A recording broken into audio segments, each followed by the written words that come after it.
G'day, and welcome to the Aussie Ideas Man. But this is a diversion from my Power Without Fuel episodes, as I had promised I would do occasionally.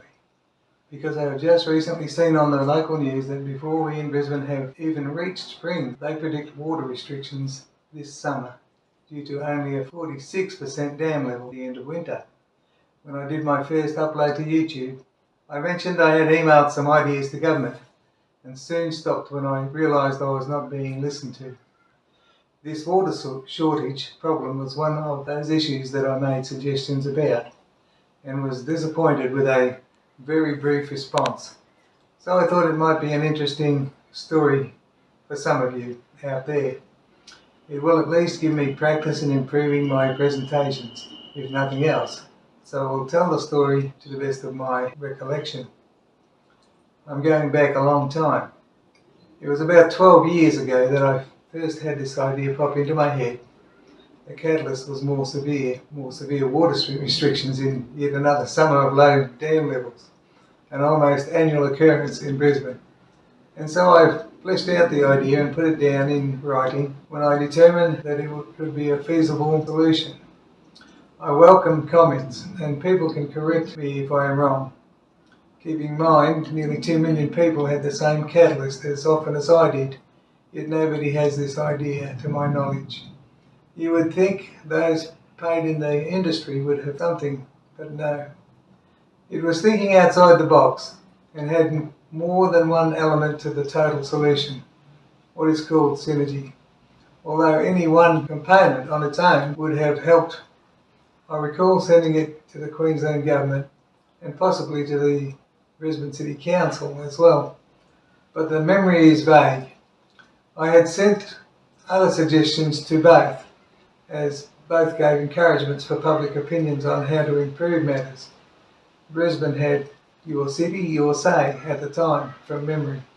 No matter, I believe it was the state government that annoyed me with their response, and I have not made a suggestion to either in the 12 years since. I am unaware of any person making suggestions that governments have implemented, but I may be wrong.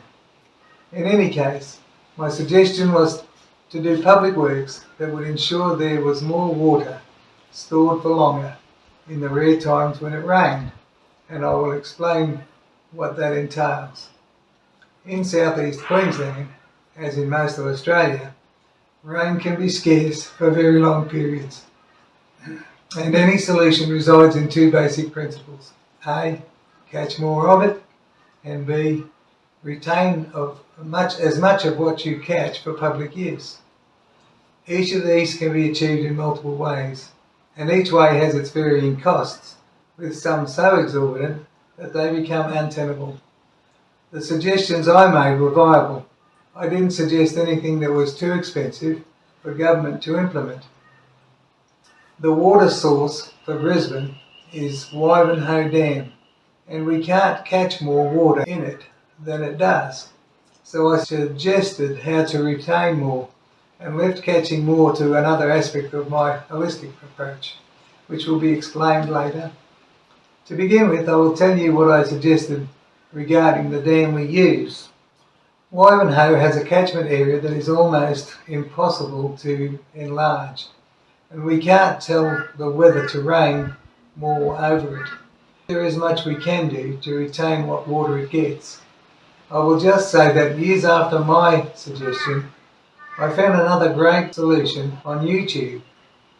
A dam in California has millions of black floating balls in it that reduces evaporation. This is something I had not thought of, but if government ever got into gear, I would suggest it as another part of an holistic solution. I say this because government continues to allow population influx from migration, which only compounds the problem. If they barred migration, they would at least mitigate it a little, but population growth is money, so that won't happen.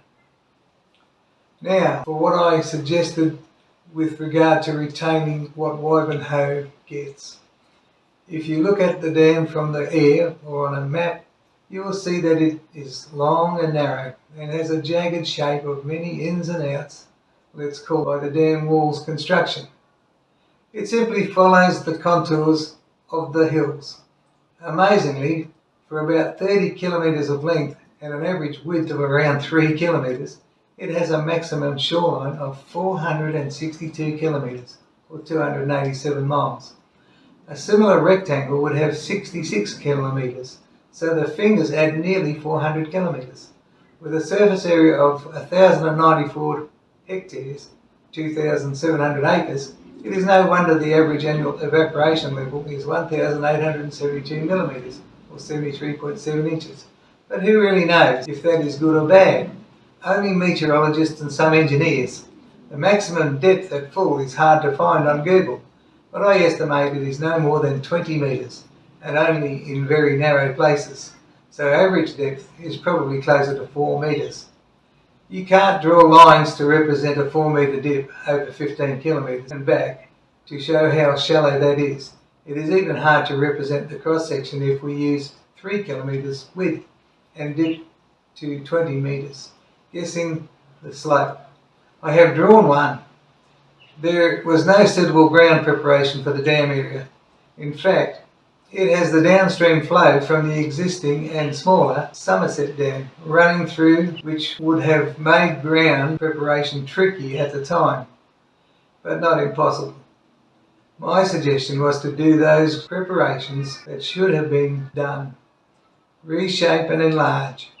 It involves digging deeper and wider and letting less water out daily once the work is finished. The reason for depth and width can be shown. Take depth first. I suggested going deeper than the dam wall because it was cheaper to pump water than to make a higher wall. There is no added pressure on the wall when water is stored below the base of it. If we need it in a drought situation, we can pump it. The water stored in that depth has no evaporation, as the surface area is not increased at all.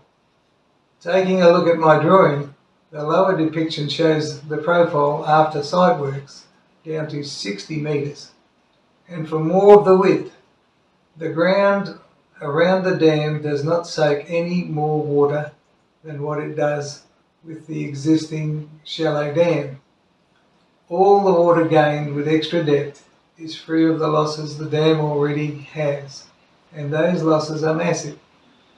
The second works I suggested was to widen the dam such that it removed those ins and outs of the natural terrain and has the advantage of less absorption.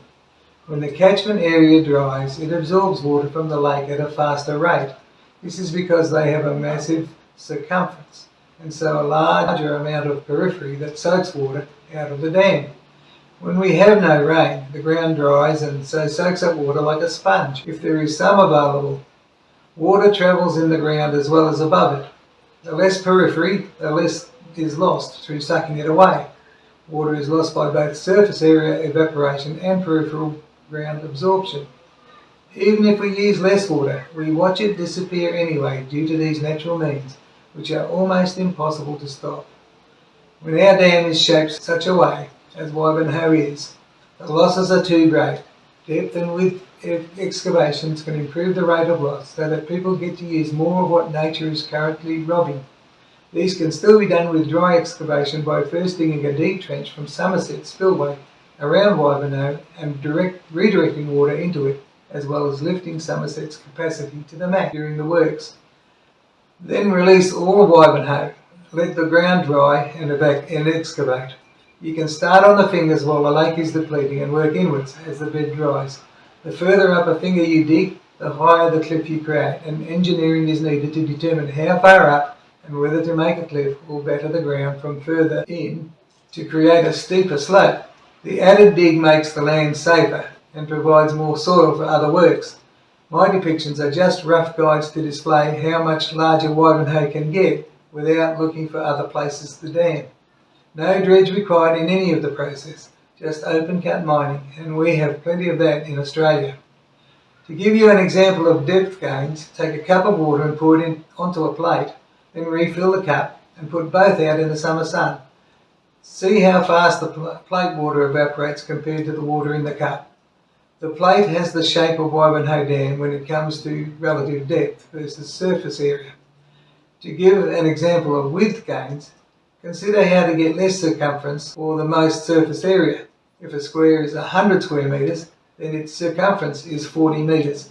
If you elongate it so that it is 100 metres long, then its circumference stretches to 202 metres. The ground around a rectangle will soak up more than around the square.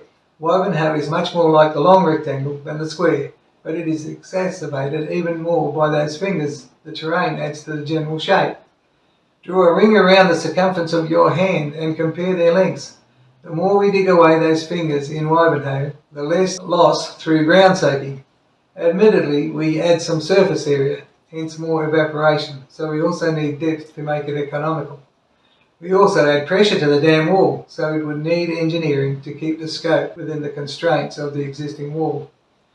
This, along with the black balls I didn't know about, will improve Ivanhoe's ability to give us more water for longer. In my holistic approach, I had a use for the soil and rocks excavated, but I will leave that for my other solution. What would be better, but eliminated as a suggestion, would be to build an enclosed concrete structure. But any fool can see that cost is far too high. We do that on smaller scales around Brisbane suburbs, and we could do more of them as we allow Brisbane to grow. I have spent too much time on this, so I'll make a second video to complete the plan.